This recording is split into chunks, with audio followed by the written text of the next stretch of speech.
नमस्ते दोस्तों, मनमोहक हिंदी कहानियाँ चैनल में आप सभी का स्वागत है। आज की हमारी कहानी है प्रेम की इबारत। रात के अंधियारे में पूरा मानवगढ़ अब कितना खामोश रहता है। यहाँ की हर चीज़ में एक भयानकता झलकती है। धीरे धीरे खंडरों में तब्दील होते महल को देखकर इतना तो लगता है कि ये कभी अपार वैभव और सुविधाओं की अद्भुत चमक से रोशन रहते होंगे। कभी गूंजती होगी यहाँ रहने वाले सैनिकों की तलवारों की खनक, घोड़ों के टापों की आवाज़ें, हाथियों की चिंगाड़, जिसकी गवाह हैं ये पहाड़ियाँ, ये दीवारें उस शौर्य गाथा की जो यहाँ के चप्पे चप्पे पर बिखरी पड़ी है। यहाँ बने महल का हर कोना जिसने देखे होंगे वह नज़ारे, युद्ध, संगीत और गायन, जिसकी स्वर लहरियाँ बिखरी होंगी यहाँ की फिजा में। काश ये खामोश गवाह बोल सकते तो न जाने कितने भेद खोल देते और खोल देते हर वह राज जो दफन है इनकी दीवारों में, इनके दिलों में, इनके फर्श में, मेहराबों में, झरोखों में, सीढ़ियों में और यहाँ के ऊंचे ऊंचे गुंबदों में। चुप क्यों हो गए दोस्त? मैं तो सुन रहा था, तुम ही खामोश हो गए। दास्तां कहते कहते रानी रूपमती के महल के एक झरोखे ने दूसरे झरोखे से कहा। नहीं कह पाऊंगा दोस्त। पहला वाला झरोखा बोलते बोलते खामोश हो चुका था, किंतु महल की दीवारों ने भी तन्मयता से उनकी बातें सुनी थीं। आखिरकार जब नहीं रहा गया तो एक दीवार बोल ही पड़ी। दिन भर यहाँ सैलानियों की भीड़ लगी रहती है। देशी विदेशी इंसानों ने हमारी छाती पर अपने कदमों के जाने कितने निशान बनाए होंगे। अनगिनत लोगों ने यहाँ की गाथाएं सुनी हैं। विश्व में प्रसिद्ध है यह स्थान। मानवगढ़ के सुल्तानों का इतिहास, उनकी वीरता, शौर्य और ऐश्वर्य के तमाम किस्सों ने जो लेखक लिख गए हैं यहाँ के इतिहास को अमर कर दिया है। समूचे मांडव में बिखरा पड़ा है प्रकृति का अद्भुत सौंदर्य। नीलकंठ का रमणीक स्थान हो या हिंडोला महल की शान, चाहे जामा मस्जिद हो, आन हो, हर दीवार, गुंबद अपने में समेटे हुए है एक ऐसा रहस्य जहाँ तक बड़े बड़े इतिहासकार भी कहाँ पहुँच पाए हैं। हाँ, तुम सच कहती हो। ये कहाँ पहुँचे? दूसरी दीवार बोली। यह तो हम जानते हैं। मांडव का हर वह किला, उसकी हर मेहराब, हर सीढ़ी, हर दीवार जो आज चुप है, जानती हो बहन, वह बेबस है। काश कुदरत ने हमें भी जवान दी होती तो हम बोल पड़ते और वह सब बदल जाता जो यहाँ के बारे में दोहराया जाता रहा है, बताया जाता रहा है, कहा जाता रहा है। हमने बादशाह अकबर की यात्रा देखी है। कुल 4 बार अकबर ने मानवगढ़ के सौंदर्य का आनंद उठाया था। हमने अपनी आँखों से देखा है उस अकबर महान की छवि को जो आज भी हमारी आँखों में बसी हुई है। हमने सुल्तान जहांगीर की वह शानो शौकत भी देखी है जिसका आनंद उठाया था यहाँ की हवाओं ने, पत्तों ने, इस चांदनी ने। पहली दीवार की तरफ से कोई संकेत न आते देख दूसरी दीवार ने पूछा, सुनो बहन, क्या तुम सो गईं? नहीं बहन, कहाँ नींद आती है। पहली दीवार ने एक ठंडी आह भरकर कहा। देखो तो, रात की खामोशी में हवाएं उन मेहराबों को, झरोखों को चूमने के लिए इतनी बेताब हो जाती हैं जहाँ कभी रानी रूपमती ने अपने सुंदर और कोमल हाथों से स्पर्श किया था। पहली दीवार बोली। ताड़ के दरख्तों को सहलाती हुई आती ये हवाएं धीरे धीरे सीढ़ियों पर कदम रखकर महल के ऊपरी हिस्से में चली जाती हैं, जहाँ से संगीत की पुजारिन और सौंदर्य की मलिका रानी रूपमती कभी सवेरे सवेरे नर्मदा के दर्शन के बाद ही अपनी दिनचर्या शुरू करती थी। हाँ बहन, मैंने भी देखा है, दूसरी दीवार बोली। इस हवा के पागलपन को महसूस किया है। यह रात में भी कभी कभी यहीं घूमती है। सवेरे जब सूरज की किरणों की लालिमा पहाड़ियों पर बिखरने लगती है तो यह छत पर उसी स्थान पर अपनी मंद मंद खुशबू बिखेरती है जहाँ कभी कभी रूपमती जाकर खड़ी हो जाती थी। कैसी दीवानगी है इस हवा की जो हर उस स्थान को चूमती है जहाँ जहाँ रूपमती के कदम पड़े थे। पहली दीवार कहाँ खामोश रहने वाली थी, झट बोली। हाँ, इन सीढ़ियों पर रानी की पायलों की झनकार आज भी मैं महसूस करती हूँ। मुझे लगता है कि पायलों की रुंझुन सीढ़ी दर सीढ़ी ऊपर आ रही है। दीवारों की बातें सुनकर अब तक खामोश झरोखा बोल पड़ा। आप दोनों ठीक कह रही हैं। वह अनोखा संगीत और रागों का मिलन मैंने भी देखा है। क्या उसे कलम के ये मतवाले देख पाएंगे? नहीं, बिल्कुल नहीं। पहाड़ियों से उतरती हुई संगीत की वह मधुर तान बाज बहादुर के होने का आज भी मुझे एहसास करा देती है कि बाज बहादुर का संगीत प्रेम यहाँ के चप्पे चप्पे पर बिखरा हुआ है। उपरोक्त बातचीत के 2 दिन बाद रात की कालिमा फिर धीरे धीरे गहराने लगी। ताड़ के पेड़ों को वही पागल हवाएं सहलाने लगी। झरोखों से गुजरकर रूपमती के महल में अपने अंदाज दिखाने लगी। झरोखों से रात की यह खामोशी सहन नहीं हो रही थी। आखिरकार दीवारों की ओर देखकर एक झरोखा बोला, बहन चुप क्यों हो? आज भी कुछ कहो ना। दीवारों की तरफ से कोई हलचल ना होते देख झरोखे अधीर हो गए। फिर दूसरा बोला, बहन मुझसे तुम्हारी यह चुप्पी सहन नहीं हो रही है, बोलो ना। तभी झरोखों के कानों में धीमे से हवा की सरगोशियाँ पड़ी तो झरोखों को लगा कि वह भी बेचैन थी। तुम दोनों आज सो गई हो क्या? हवा ने पूरे वेग से अपने आने का एहसास दीवारों को कराया। नहीं नहीं, दीवारें बोली, देखो आज अंधेरा कुछ कम है, शायद पूर्णिमा है। चांद कितना सुंदर है। हवा फिर अपनी दीवानगी पर उतरी। मैं आज फिर नीलकंठ गई तो वहाँ मुझे फूलों की खुशबू अधिक महसूस हुई। मैंने फूलों को देखा और उनके पराग को स्पर्श भी किया, साथ में उनकी कोमल पंखुड़ियों और पत्तियों को भी। क्या कहा तुमने? जरा फिर से तो कहो। एक दीवार की खामोशी भंग हुई। हवा आश्चर्य से बोली, मैंने तो यही कहा कि फूलों की पंखुड़ियों को। अरे नहीं, उससे पहले कहा कुछ। दीवार ने फिर प्रश्न दोहराया। मैंने कहा फूलों के पराग को। पर क्या हुआ? कुछ गलत कहा? हवा के चेहरे पर अपराध बोध झलक रहा था, मानो वह कुछ गलत कह गई हो। वह थम सी गई। अरे तुमको थम जाने की जरूरत नहीं, तुम बहो ना। दीवार ने उसकी शंका दूर की। हवा फिर अपनी गति में लौटने लगी। वह जो लंबा लड़का आता है ना, और उसके साथ वह सांवली सी सुंदर लड़की होती है। हाँ हाँ होती है, झरोखा बोल पड़ा। उस लड़के का नाम पराग है और आज ही उस लड़की ने उसे इस नाम से पुकारा था। दीवार का बारीक मधुर स्वर उभरा। अच्छा, इसमें आश्चर्य की क्या बात है? हजारों लोग मांडव की शान देखने आते जाते हैं। हवा ने चंचलता बिखेरी। इसकी बात हो रही है। चांदनी भी आकर अब अपनी शीतल किरणों को बिखेरने लगी थी। वह लड़का जो कभी कभी छत पर आकर संगीत का रियाज करता है और वह सांवली सलोनी लड़की उसे प्यार भरी नज़रों से निहारती रहती है। दीवार ने अपनी बात आगे बढ़ाई। अरे हाँ, उसे तो मैं भी देखती हूँ, जो घंटों रियाज में डूबा रहता है।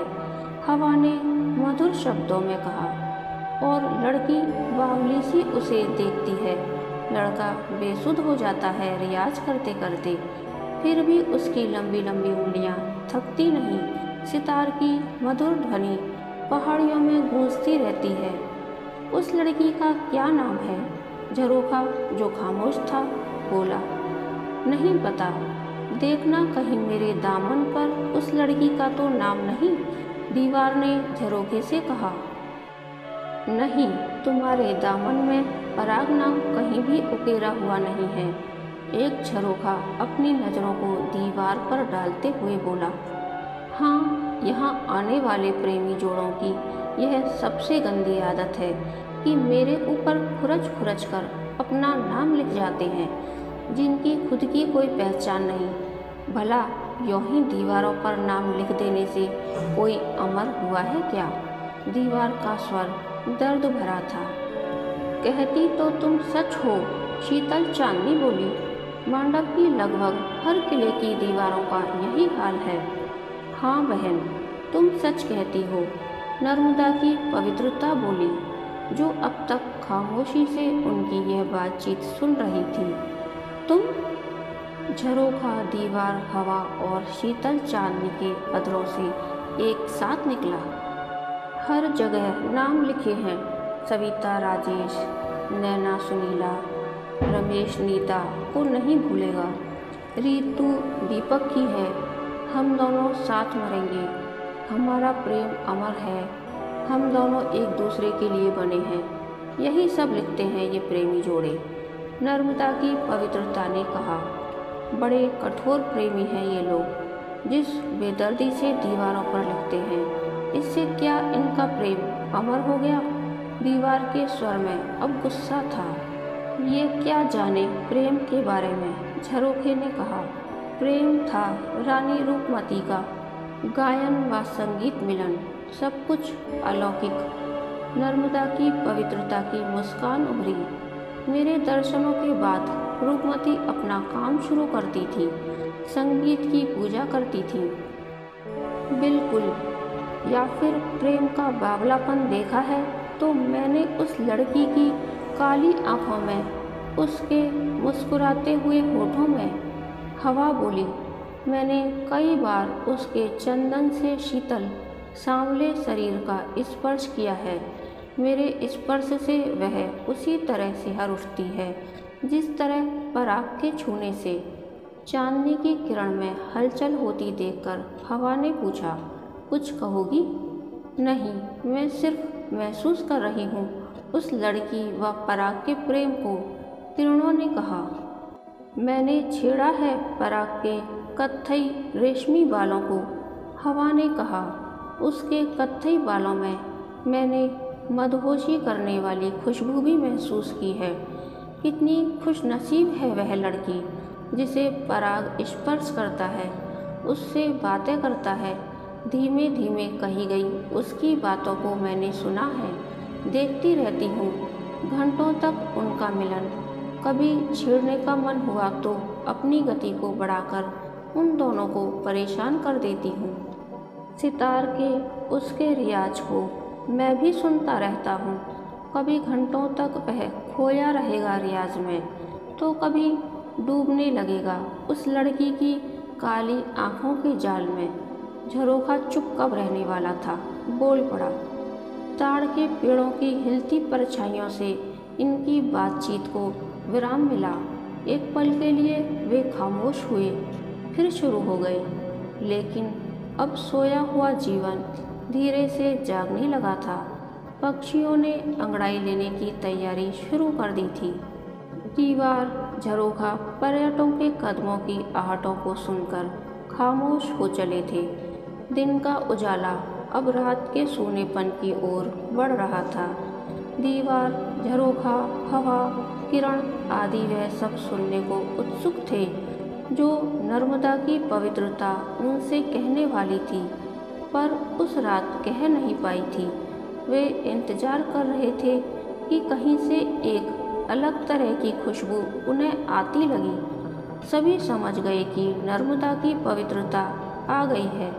कुछ पल में ही नर्मदा की पवित्रता अपने धवल वेश में मौजूद थी। उसके आने भर से ही एक आभासी चारों तरफ बिखर गई। मेरा आप सब इंतजार कर रहे थे ना? पवित्रता की उज्जवल मुस्कान उभरी। हाँ, बिल्कुल सही कहा तुमने। दीवार की मधुर आवाज़ गूंजी। उनकी जिज्ञासा को शांत करने के लिए पवित्रता ने धीमे स्वर में कहा, क्या तुम सबको नहीं लगता कि महल के इस हिस्से में अभी कहीं से पायल की आवाज़ गूंज उठेगी? कहीं से कोई धीमे स्वर में राग बसंत गा उठेगा, कहीं से तबले की थाप की आवाज़ सुनाई दे जाएगी। हाँ, लगता है। हवा ने अपनी गति को धीमा कर कहा। यहाँ इसी महल में गूंजती थी रानी रूपमती की पायलों की आवाज़, उसके घुंघरुओं की मधुर ध्वनि, उसकी चूड़ियों की खनक, उसके कपड़ों की सरसराहट। नर्मदा की पवित्रता के शब्दों ने जैसे सबको बांध लिया। महल के हर कोने में बसती थी वीणा की झनकार, उसके साथ कोकिल कंठी रानी के गायन की सम्मोहित कर देने वाली स्वर लहरियाँ।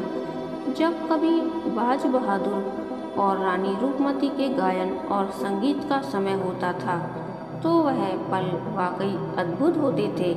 ऐसा लगता था कि प्रकृति स्वयं इस मिलन को देखने के लिए थम सी गई हो। रूपमती की आँखों की निर्मलता और उसके चेहरे का वह भोलापन कम ही देखने को मिलता है। बाज बहादुर के प्रेम का वह सुरूर जिसमें रानी अंतर तक भीगी हुई थी, विरलों को ही नसीब होता है ऐसा प्रेम। उनकी छेड़छाड़, उनका मिलन, संगीत के सुरों में उनका खो जाना वाकई एक अनुभूति थी और मैंने उसे महसूस किया था। मुझे आज भी ऐसा लगता है कि झील में कोई छाया दिख जाएगी और एहसास दिला जाएगी अपने होने का कि प्रेम कभी मरता नहीं, रूप बदल लेता है समय के साथ। हाँ, बिल्कुल सही, सब देखा है मैंने। पराग के मतवाले प्रेम में, उसकी रियाज करती उंगलियों में, उसके तराशे हुए अधरों में झरोखे ने चुप्पी तोड़ी। गूंजती है जब सितार की आवाज़ तो मांडव की हवाओं में तैरने लगते हैं उस सांवली लड़की के प्रेम स्वर। वह देखती रहती है अपलक उस मासूम और भोले चेहरे को जो डूबा रहता है अपने सितार के रियाज में। दीवार की मधुर आवाज़ गूंजी। कितना सुंदर लगता था बाज बहादुर जब वह वीणा लेकर हाथों में बैठता था और रानी रूपमती उसे निहारती थी। कितना अलौकिक दृश्य होता था। नर्मदा की पवित्रता ने बात आगे बढ़ाई। इस महान प्रेमी को युद्ध और उसके नगाड़ों, तलवारों की आवाज़ों से कोई मतलब नहीं था। मतलब था तो प्रेम से, संगीत से। बाज बहादुर ने युद्ध कौशल में जरा भी रुचि नहीं ली। खोया रहा वह रानी रूपमती के प्रेम की निर्मल छाँव में, वीणा की झंकार में, संगीत के सातों सुरों में। ऐसे कलाकार और महान प्रेमी से आदम खान ने मांडव बड़ी आसानी से जीत लिया। फिर शुरू हुई आदम खान की बर्बरता इन दो महान प्रेमियों के प्रति। कितने कठोर होंगे वे दिल जिन्होंने इन दो संगीत प्रेमियों को भी नहीं छोड़ा। हवा ने अपनी गति को बिल्कुल रोक लिया। हाँ, वह समय कितना भारी गुजरा होगा रानी पर, बाज बहादुर पर। कितनी पीड़ा हुई होगी रानी को। नर्मदा की पवित्रता बोली। रानी इसी महल के कक्ष में फूट फूट कर रोई थी। आदम खान रानी के प्रस्ताव से सहमत नहीं हुआ। रानी का कहना था कि वह एक राजपूत हिंदू कन्या है, उसकी इज्जत बख्शी जाए। आदम खान ने मांडव जीता पर नहीं जीत पाया रानी के हृदय को, जिसमें बसा था संगीत के सुरों का मेल और बाज बहादुर का प्रेम। जब आदम खान नियत समय पर रानी से मिलने गया तो उसने रूपमती को मृत पाया। रानी ने जहर खाकर अमर कर दिया अपने को, अपने प्रेम को, अपने संगीत को। हाँ, केवल शरीर ही तो नष्ट होता है पर प्रेम कभी मरा है क्या? झरोखा अपनी धीमी आवाज़ में बोला। तभी दीवार की धीमी आवाज़ ने वहाँ छाने लगी खामोशी को भंग किया। हर जगह मुझे महसूस होती है रानी की मौजूदगी। इतना कठोर होता है यह समय, जो गुजरता रहता है अपनी रफ्तार से। पराग, वह लंबा लड़का जो रियाज करने आता है, और उसके साथ आती है वह सुंदर आंखों वाली लड़की। मैंने उसकी बोलती आंखों के भीतर एक मूक दर्द को देखा है। वह कहती कुछ नहीं, नहीं उस लड़के से कुछ मांगती है, बस अपने प्रेम को फलते हुए देखना चाहती है। झरोखा बोला। हाँ, बिल्कुल सही कह रहे हो। प्रेम की तड़प और इंतजार की कसक जो उसके अंदर समाई है, वह मैंने महसूस की है। हवा ने अपने पंख फैलाए और अपनी गति को बढ़ाते हुए कहा। उसके घंटों रियाज में डूबे रहने पर भी लड़की के चेहरे पर कोई शिकन नहीं आती। वह अपलक उसे निहारती है। मैं जब भी पराग के कोमल बालों को बिखेर देती हूँ, वह अपनी पतली पतली उंगलियों से उनको संवार कर उसके रियाज को निरंतर चलने देती है। सच, कितनी सुंदर जोड़ी है। मेरे दामन में कभी इस जोड़ी ने बेदर्दी से अपना नाम नहीं खुरचा।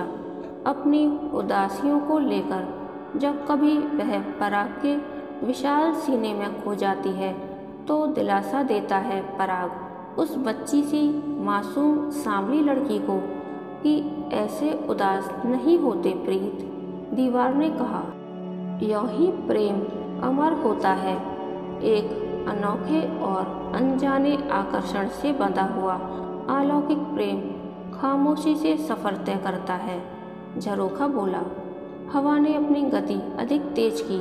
बोली, मैं उसे देखने फिर आऊँगी, समझाऊँगी कि ए सुंदर लड़की, उदास मत हो। प्रेम इसी को कहते हैं। खामोशी का साम्राज्य अब थोड़ा मंद पड़ने लगा था। सुबह की किरणों ने दस्तक देनी शुरू जो कर दी थी। कहानी के अंत तक बने रहने के लिए धन्यवाद। यह कहानी आपको कैसी लगी, प्लीज़ कमेंट करके बताइए।